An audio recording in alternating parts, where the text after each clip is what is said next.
Partirà il 10 giugno e finirà il 9 settembre la sperimentazione di 2 nuove linee per i collegamenti nell'area delle terme e dei Colli Euganei.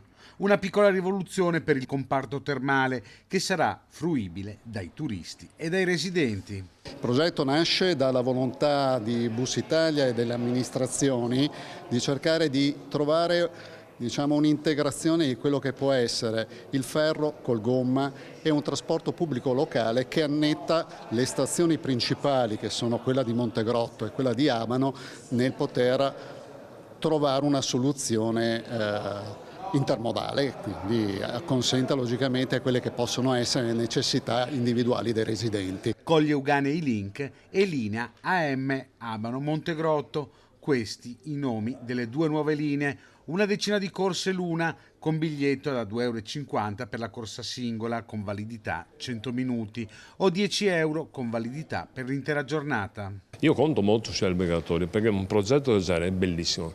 È bellissimo, provate a pensare, se è unito trasporto pubblico con turismo, valorizzando bacini termali, valorizzando Colli Euganei, per cui veramente conto su tutti quanti per avere un successo. Anche i cittadini potranno usufruire di questo servizio. Ricordo che il primo collegamento è alle 7:15 del mattino, quindi un collegamento a servizio dell'utenza privata, dei cittadini e non dei turisti, e l'ultimo è in tarda serata. Quindi tutti i cittadini che nel cuore dei colli e dalle terme vorranno raggiungere per esempio le stazioni ferroviarie di Abano e Montegrotto per raggiungere i loro posti di lavoro, per recarsi a scuola, ma per fare visite mediche nell'ospedale della città, ecco, potranno usufruire di questo servizio. Un lavoro nato dalla sinergia tra i sindaci del territorio e le istituzioni. È proprio un esempio come il pubblico e il privato lavorano insieme per lo sviluppo del territorio, della mobilità, che non è soltanto il trasporto pubblico locale in questo caso. Noi facciamo anche un'iniziativa che fa bene al turismo. Facciamo conoscere una realtà